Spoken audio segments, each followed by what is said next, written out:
أعوذ بالله السميع العليم من الشيطان الرجيم. بسم الله الرحمن الرحيم. رب اشرح لي صدري ويسر لي أمري واحلل عقدة من لساني يفقهوا قولي. رب زدني علما رب زدني علما رب زدني علما رب يسر ولا تؤسر وتمم بالخير. الحمدللہ ہم سورہ بقرہ کی تفسیر کر رہے ہیں۔ 46 آیات کی ہم تفسیر کر چکے ہیں۔ انشاءاللہ آج ہم آیت نمبر 47 سے ترجمہ و تفسیر کریں گے۔ آیت نمبر 47 سے دیکھیے، یا بنی اسرائیل اذکروا نعمتی التی انعمت علیکم۔ یا بنی اسرائیل، یا اے بنی اولاد، بنی بیٹے کو کہتے ہیں، اولاد کو۔ اسرائیل یعقوب، حضرت یعقوب علیہ السلام کا نام ہے اسرائیل۔ اذکروا، تم یاد کرو، نعمتی، نعمتی نعمتوں کو، یا میری نعمت کو، التی جو انعمت انعام کی تو میں نے انعام کی تم پر، میں نے انعام کی، میں نے بخشی، علیکم اللہ اور کم، اللہ پر، کم تم پر، اننی و اور ان کے نی میں نے، اور یہ کہ میں نے، فضلتکم فضیلت دی، تو میں نے، کم تمہیں، فضلتکم میں نے تمہیں فضیلت دی، علی العالمین اللہ پر، العالمین زمانہ وقت، عالم جہان، العالمین زمانوں پر، جہان والوں پر۔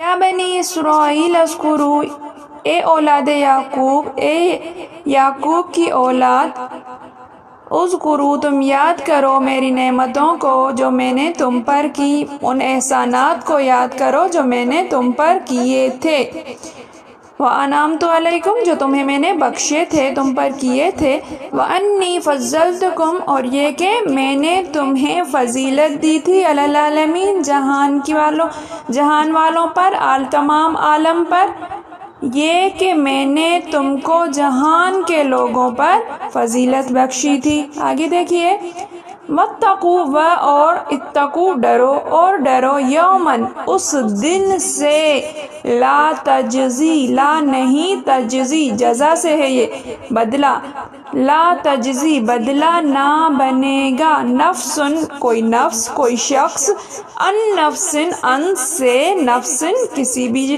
جان سے، کسی بھی شخص سے، کوئی شخص کسی شخص کا بدل نہیں بنے گا، شیئن کچھ بھی، کوئی شخص کسی کا کچھ بھی بدلہ نہیں بن سکے گا، ولا یقبل و اور لا نہیں، یقبل قبول کی جائے گی، منہا من سے، ہا اس سے، شفاعتن کوئی سفارش، شفاعت کہتے ہیں سفارش کو، اس سے کوئی سفارش قبول نہیں کی جائے گی، ولا اور نہ ہی، یوخذ لی جائے گی، لیا جائے گا، منہا اس سے، عدلن کوئی معاوضہ، عدل کہتے ہیں برابری کو، معاوضے کو، ولا و اور لا نہیں، اور نہ ہی اور نہ، ہم وہ، ینصرون مدد کیے جائیں گے، اور نہ ہی ان کی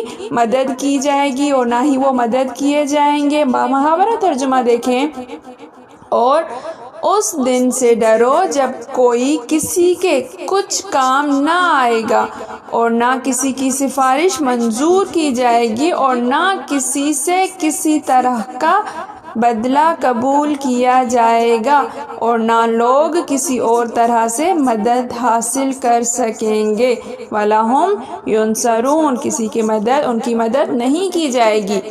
آگے دیکھیے، وَإِذْ نَجَّيْنَاكُمْ اور از جب، اور جب، نجینا نجی نجات دی، نہ ہم نے، کم تمہیں، ہم نے تمہیں رہائی دی، نجات دی، من سے، آل فرعون، آل فرعون کو آل فرعونی کہیں گے، ہم نے تمہیں آل فرعون سے نجات دی، یسومونکم، یسومون مس سے ہے یہ، یسومون وہ پہنچاتے تھے، کم تمہیں، وہ تمہیں پہنچاتے تھے، وہ تمہیں دکھ دیتے تھے، سوء العذاب برے عذاب کا، برا عذاب، سوء برا، العذاب عذاب، یذبحون وہ ذبح کرتے تھے، ابناءکم ابنا بنی کی جمع ہے یہ، ابنا بیٹا بیٹوں کو، کم تمہارے تمہارے بیٹوں کو، وَيَسْتَحْيُونَ اور یستحیون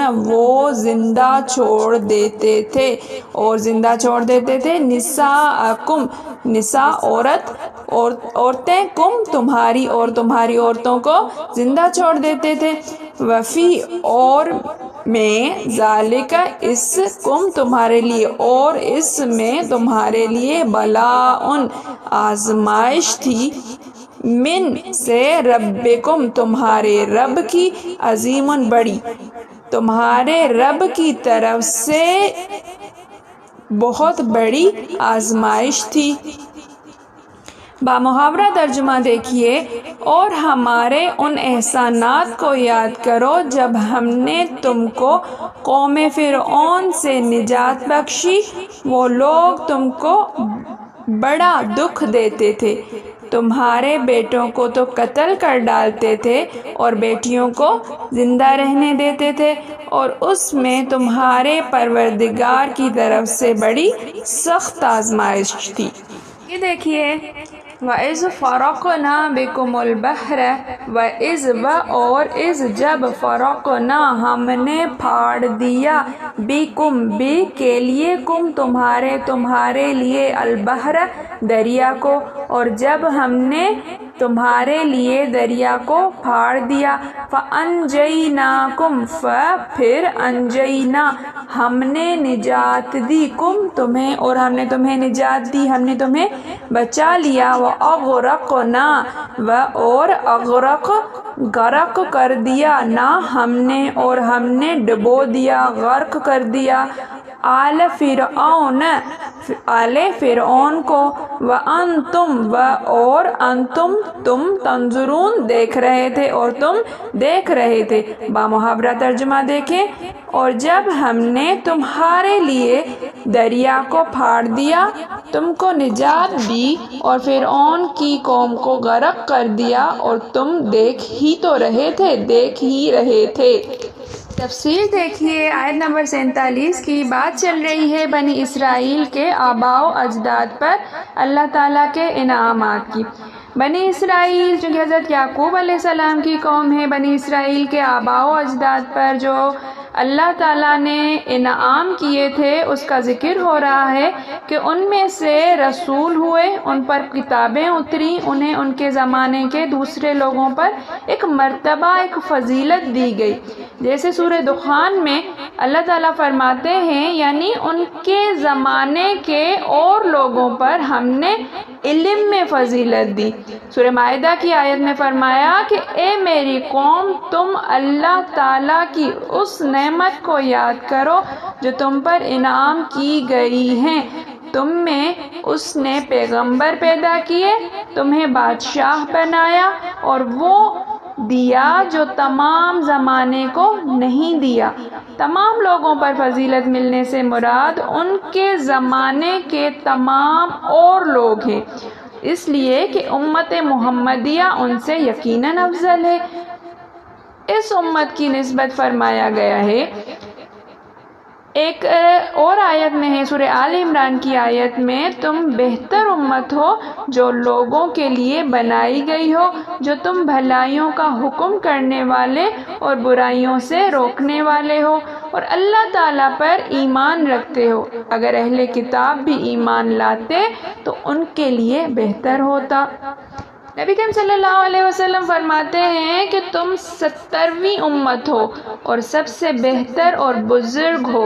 مطلب و مقصد یہ ہے کہ یہ فضیلت جو تھی ان کو ملی تھی اس وجہ سے کہ اس زمانے کے جتنے بھی لوگ تھے اس وقت کے اندر اس قوم کو، آل یعقوب کو، حضرت یعقوب علیہ السلام کی اولاد کو سب سے زیادہ اہمیت و فضیلت ملی تھی، علم کے اعتبار سے اور نعمتوں کے اعتبار سے، اس حوالے سے فرمایا گیا۔ ورنہ دیکھا جائے تو اس سے پہلے حضرت ابراہیم علیہ السلام جیسے نبی آ چکے، آخر میں حضرت محمد صلی اللہ علیہ وسلم جو سب کے بعد ہوئے لیکن تمام مخلوق سے افضل تھے، اور جو تمام اولاد آدم کے سردار ہیں، دنیا میں بھی اور آخرت میں بھی۔ اگلی آیت کو دیکھیے کہ فرمایا ہے کہ ڈرو اس دن سے جس کا کوئی بدل نہیں بنے گا، جس میں کوئی کسی کا بدل نہیں بنے گا۔ اب حشر کا جو منظر ہے وہ بیان کیا جا رہا ہے نعمتوں کو بیان کرنے کے بعد۔ کہا جاتا ہے کہ کوئی کسی کو کچھ فائدہ نہیں دے گا، جیسے کہ سورہ فاطر کی آیت میں فرمایا، یعنی کسی کا بوجھ کسی پر نہ پڑے گا، اور فرمایا کہ اس دن ہر شخص نفسا نفسی میں پڑا ہوا ہوگا۔ اور ایک جگہ فرمایا، اے لوگو اپنے رب کا خوف کھاؤ اور اس دن سے ڈرو جس دن باپ بیٹے کو اور بیٹا باپ کو کچھ بھی فائدہ نہیں پہنچا سکے گا۔ اور اسی آیت میں دیکھیے فرمایا گیا ہے کہ کوئی کسی کا بدل نہیں بنے گا۔ دیکھیے یعنی کسی کافر کی نہ کوئی سفارش کرے گا نہ اس کی سفارش قبول ہوگی، اور فرمایا ان کفار کو شفاعت کرنے والوں کی شفاعت فائدہ نہیں دے گی۔ ایک اور جگہ اہل جہنم کا یہ مقولہ نقل کیا گیا ہے کہ افسوس آج ہمارا نہ کوئی سفارشی ہے نہ دوست۔ یہ بھی ارشاد ہے کہ فدیہ بھی نہیں لیا جائے گا، عدل نہیں لیا جائے گا، اور جو لوگ کفر پر مر جاتے ہیں وہ اگر زمین بھر کر سونا دیں اور ہمارے عذابوں سے چھوٹنا چاہیں تو یہ بھی نہیں ہو سکتا۔ ایک اور جگہ ہے، کافروں کے پاس اگر تمام زمین کی چیزیں اور اس کے مثال اور بھی ہوں اور قیامت کے دن وہ اسے فدیہ دے کر عذابوں سے بچنا چاہیں تو بھی قبول نہ ہوگا اور دردناک عذابوں میں مبتلا رہیں گے۔ ایک اور جگہ فرمایا ہے کہ چاہے وہ زبردست فدیہ دیں پھر بھی قبول نہیں کیا جائے گا۔ ایک اور جگہ ہے کہ آج تم سے نہ بدلہ لیا جائے نہ ہی کافروں سے، تمہارا ٹھکانہ جہنم ہے، اسی کی آگ تمہاری وارث ہے۔ مطلب یہ کہ ایمان کے بغیر سفارش اور شفاعت کا آسرا بالکل ہی بیکار ہے۔ قرآن مجید میں ارشاد ہے، اس دن سے پہلے نیکیاں کر لو جس دن نہ خرید و فروخت ہوگی نہ دوستی اور شفاعت۔ سورہ ابراہیم کی ایک آیت میں فرمایا، اس دن نہ بے ہوگی نہ دوستی۔ اب عدل دیکھیں، عدل کے معنی یہاں بدلے کے ہیں اور بدلہ اور فدیہ ایک ہی ہے۔ نبی کریم صلی اللہ علیہ وسلم سے پوچھا گیا کہ یا رسول اللہ عدل کے کیا معنی ہیں؟ آپ نے فرمایا فدیہ، ان کی مدد بھی نہ کی جائے گی، یعنی کوئی حمایتی نہیں ہوگا، قرابتیں کٹ جائیں گی، جاہ و حشم جاتا رہے گا، کسی کے دل میں ان کے لیے رحم نہیں رہے گا، نہ خود ان میں کوئی قدرت و قوت رہے گی۔ سورہ مومنون کی آیت نمبر 88 میں فرمایا، وہ پناہ دیتا ہے اور اس کی پکڑ سے نجات دینے والا کوئی نہیں۔ ایک اور جگہ فرمایا ہے، آج کے دن نہ اللہ کے جیسا کوئی عذاب دے سکے گا نہ اس کے جیسی قید و بند۔ احقاف میں فرمایا گیا کہ اللہ کے نزدیکی کے لیے وہ اللہ کے سوا جن کی پوجا پاٹ کرتے تھے، آج وہ معبود اپنے عابدوں کی مدد کیوں نہیں کرتے بلکہ وہ تو غائب ہو گئے۔ مطلب یہ ہے کہ محبتیں فنا ہو گئیں، رشوتیں کٹ گئیں، شفاعتیں مٹ گئیں، آپس کی امداد و نصرت نابود ہو گئی۔ معاملہ اس عادل و حاکم جبار و قہار اللہ تعالی مالک الملک سے پڑا ہے، جس کے ہاں سفارشیوں اور مددگاروں کی مدد کچھ کام نہ آئے بلکہ اپنی تمام برائیوں کا بدلہ بھگتنا پڑے گا۔ ہاں یہ اس کی کمال بندہ پروری اور رحم و کرم، انعام و اکرام ہے کہ گناہ کا بدلہ برابر دے اور نیکی کا بدلہ کم از کم 10 گنا بڑھا کر دے۔ قرآن کریم میں ایک جگہ ہے کہ وقفہ لینے دو تاکہ ان سے ایک سوال کر لیا جائے گا کہ آج یہ ایک دوسرے کی مدد چھوڑ کر نفسا نفسی میں کیوں مشغول ہیں، بلکہ ہمارے سامنے سر جھکائے اور تابع فرمان ہیں۔ آگے دیکھیے وَإِذْ نَجَّيْنَاكُمْ مِنْ آلِ فِرْعَوْنَ، اور جب ہم نے تمہیں آل فرعون سے نجات دی۔ اب ان آیتوں میں اللہ تعالیٰ کا فرمان ہے کہ اے اولاد یعقوب، میری اس مہربانی کو بھی یاد رکھو کہ میں نے تمہیں فرعون کی بدترین عذابوں سے چھٹکارا دیا۔ فرعون نے ایک خواب دیکھا تھا کہ بیت المقدس کی طرف سے آگ بھڑکی جو مصر کے ہر قبطی کے گھر میں گھس گئی اور بنی اسرائیل کے مکانات میں وہ نہیں گئی، جس کی تعبیر یہ کی گئی کہ بنی اسرائیل میں ایک شخص پیدا ہوگا جس کے ہاتھوں اس کا غرور ٹوٹے گا، اس کے خدائی دعویٰ کی بدترین سزا اسے ملے گی۔ اس لیے اس ملعون نے چاروں طرف احکام جاری کر دیے کہ بنی اسرائیل میں جو بچہ پیدا ہو سرکاری طور سے اس کی دیکھ بھال رکھی جائے، اگر لڑکا ہو تو فوراً مار ڈالا جائے اور لڑکی ہو تو چھوڑ دی جائے۔ اس کے علاوہ بنی اسرائیل سے سخت قسم کی بھیگار لی جائے، ہر طرح کی مشقت کے کاموں کا بوجھ ان پر ڈال دیا جائے۔ یہاں پر عذاب کی تفسیر لڑکوں کو مار ڈالنے سے کی گئی۔ فرمایا کہ یسومونکم سوء العذاب، یسومونکم کے معنی مسلسل اور کرنے کے آتے ہیں، یعنی وہ برابر دکھ دیے جاتے تھے، چونکہ اس آیت میں پہلے یہ فرمایا تھا کہ میری انعام کی ہوئی نعمت کو یاد کرو، اس لیے فرعون کے عذاب کی تفسیر کو لڑکوں کے قتل کرنے کے طور پر بیان فرمایا تاکہ نعمتوں کی تعداد زیادہ ہو، یعنی متفرق عذابوں سے اور بچوں کے قتل ہونے سے تمہیں حضرت موسیٰ کے ہاتھوں نجات دلوائی۔ مصر کے جتنے بادشاہ امالیک وغیرہ کفار میں سے ہوئے تھے ان سب کو فرعون کہا جاتا تھا، جیسے کہ روم کے کافر بادشاہ کو قیصر اور فارس کے کافر بادشاہ کو کسریٰ اور یمن کے کافر بادشاہ کو تبع اور حبشہ کے کافر بادشاہ کو نجاشی اور ہند کے کافر بادشاہ کو بطلیموس۔ اس فرعون کا نام ولید بن مصعب بن ریان تھا، بعض نے مصعب بن ریان بھی کہا ہے۔ عملیق بن عود بن ارم بن سام بن نوح کی اولاد میں سے تھا یہ، اس کی کنیت ابو مرہ تھی، اصل میں استخر کے فارسیوں کی نسل میں سے تھا۔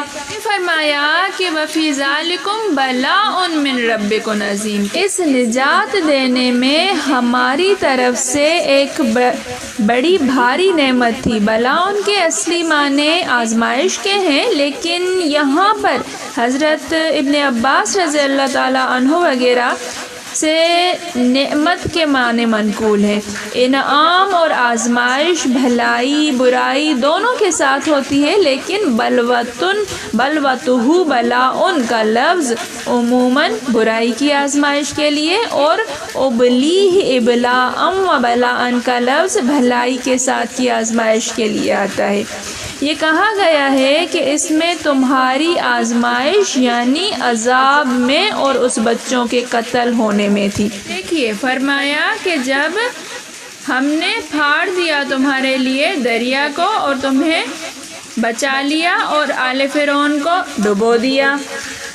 فرمایا کہ ہم نے فرعون سے تمہیں بچا لیا، تم موسیٰ کے ساتھ شہر سے نکلے اور فرعون تمہیں پکڑنے کو نکلا تو ہم نے تمہارے لیے پانی کو پھاڑ دیا، یعنی دریا کو پھاڑ دیا، اور تمہیں اس میں سے پار اتار کر تمہارے سامنے فرعون کو اس کے لشکر سمیت ڈبو دیا۔ کہ جب حضرت موسیٰ علیہ السلام بنی اسرائیل کو لے کر نکلے اور فرعون کو خبر ہوئی تو اس نے کہا کہ جب مرغ بولے تب سب نکلو اور سب کو پکڑ کر قتل کر ڈالو، لیکن اس رات اللہ تعالیٰ کی قدرت سے صبح تک کوئی مرغ نہ بولا۔ مرغ کی آواز سنتے ہی فرعون نے ایک بکری ذبح کی اور کہا کہ اس کی کلیجی سے میں فارغ ہوں، اس سے پہلے 6 لاکھ قبطیوں کا لشکر جرار میرے پاس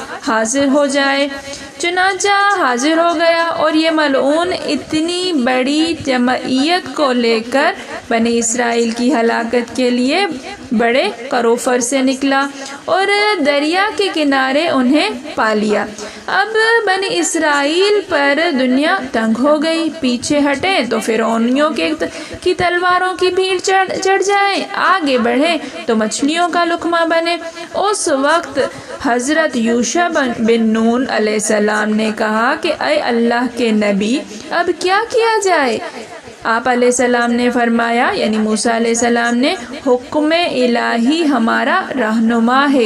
یہ سنتے ہی انہوں نے اپنا گھوڑا پانی میں ڈال دیا، لیکن گہرے پانی میں جب غوطے کھانے لگا تو پھر کنارے کی طرف لوٹ آئے اور پوچھا، اے موسیٰ، رب کی مدد کہاں ہے؟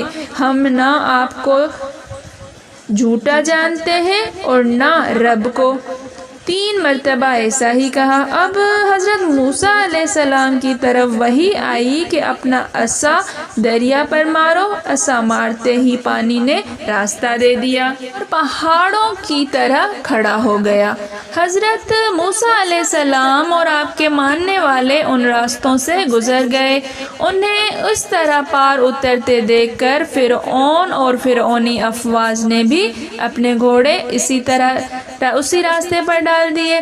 جب تمام کے تمام اس میں داخل ہو گئے تو پانی کو مل جانے کا حکم ہوا۔ پانی کے ملتے ہی تمام کے تمام ڈوب کر مر گئے۔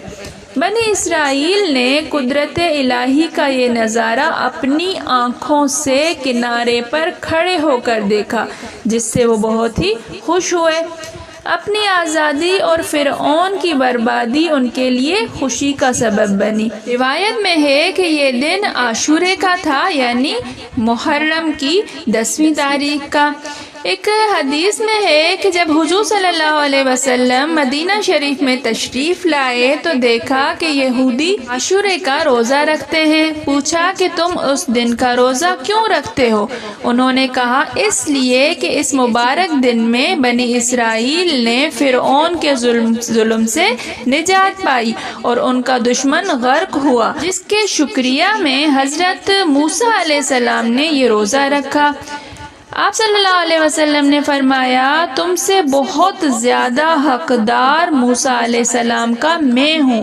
پس حضور صلی اللہ علیہ وسلم نے خود بھی اس دن روزہ رکھا اور لوگوں کو بھی روزہ رکھنے کا حکم دیا۔ یہ حدیث بخاری، مسلم، نسائی وغیرہ میں موجود ہے۔ الحمدللہ آج ہم نے آیت نمبر 47 سے 50 تک کا ترجمہ و تفسیر کیا۔ میرے پڑھانے میں، آپ کے پڑھنے میں، میرے سمجھانے میں، آپ کے سمجھنے میں کوئی خطا ہو گئی ہو، بھول چوک ہو گئی ہو تو میں اللہ کے حضور میں توبہ کرتی ہوں اور معافی کی خواستار ہوں۔ اللہ تعالی ہم سب کا حامی و ناصر ہو۔ السلام علیکم ورحمۃ اللہ وبرکاتہ۔